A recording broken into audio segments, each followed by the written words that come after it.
Hi, this is Scott Hawbaker, NACAA Executive Director.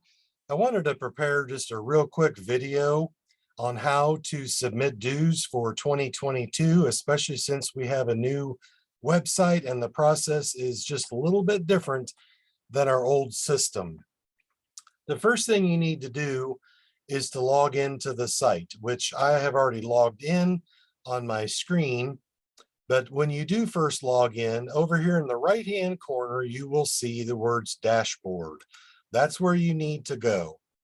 And then you would scroll down. The first several blocks that you'll see under the active member area is editing your profile, your submissions, applications, current roles, general information there. Then you scroll down to applications. The process to be able to submit dues, I have to, on my end, go in and assign the role of state user, which allows that individual to edit members' in general address information, contact information for the members in your state, as well as to submit dues. So to begin with, I need to know who from within your state needs to be given that access. If you want more than one person, that's fine. Let me know who you want those individuals to be. Once I have assigned that role with a click of a button on my end, you will then see the word dues application under the applications portal. This is where you would go in to handle the dues. Once you click on that, it will take you to the dues submission page. On this test site of NACAA, I'm selected in the state of Alabama. So we'll just use them as our guinea pig. Thank you, Alabama.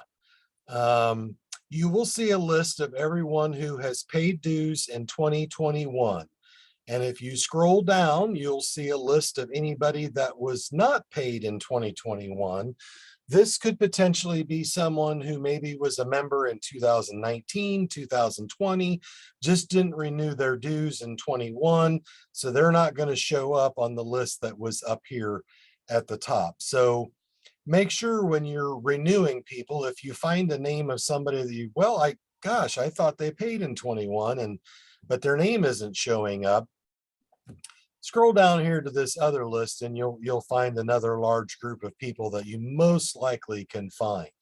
The good thing about these lists is if you are in a state that has a significant number of members, you can adjust it to where it will show a larger number of people showing. Now I switched it to 100. It'll show the first 100 for Alabama. You can do the same thing for members without a paid dues in 21. You can search more people. So anyway, let's just go back up to the top and how do we go about renewing? If you go under the action box here and you click on that box, you'll have two options. You can renew them. You can renew them. If there's somebody you know that's not renewing, just leave them blank. Let's say this individual, M. Brady, wants to convert to a life. So we'll do that. And we'll just pick a couple more here to renew. And we can do that. Now, I'm going through this very quick.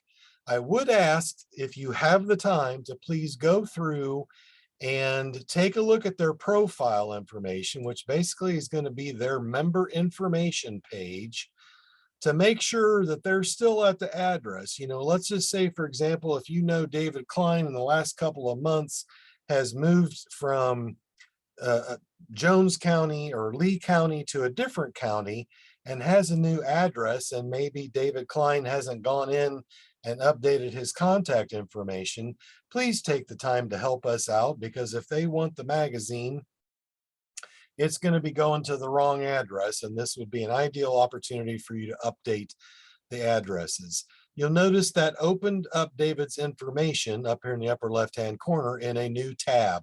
So to get back to the renewal application form, you know, you could save whatever information was in there for David, which I didn't make any changes, so I'll just leave it alone, and we'll go back to the main renewal application page. So we'll scroll down. We had a few of those. Let's say we did have somebody, let's say that Brenda Allen was going to renew. She didn't pay in 21, but now she wants to do it in 22 and she's in the system. You can do that. Once you're done with all of the renewals and maybe any past members that are wanting to pay for 22, you can come down here and if you've got new members to add, you click on Add Member. Up pops a page, allows you to go in and enter in information for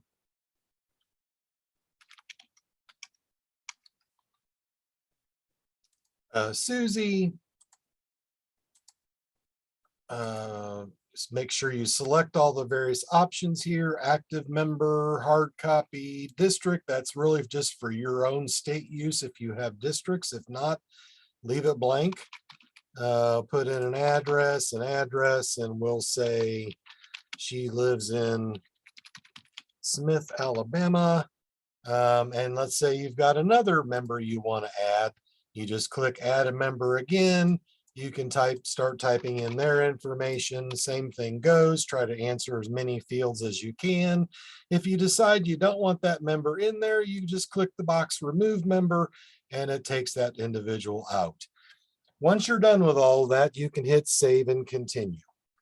Then let's say 2 hours later, after you've saved and continued, somebody comes along and also decides to renew. Well, where do I go to call up that individual or that application form that I just had in there? That we can see here a summary of everybody. While it's still up on your screen, you still have that editing option, but if you click out of it and you go to another page on the website, what I recommend to get back to that application page, we come back down here. Now, we don't want to go back to this dues application page. What we want to do, because that'll start a brand new one from scratch, what we want to do is come up here under the active member box and see My Submissions and Applications. And you'll see that there's a column here showing the various awards that my own personal self has gone in and applied for. It'll show journal articles that have been submitted for. Then there's a dues submission, and it says, Alabama, I created it today on the 15th. It's incomplete. If you want to print a summary, you can, or let's say you want to go in and you want to make an edit to it. This is where you would do that. It's going to give you a summary, then it lets you come back up and lets you add somebody new if you want, convert somebody else to a live member, whatever, or add a new member, you can do that. And then you can save and continue.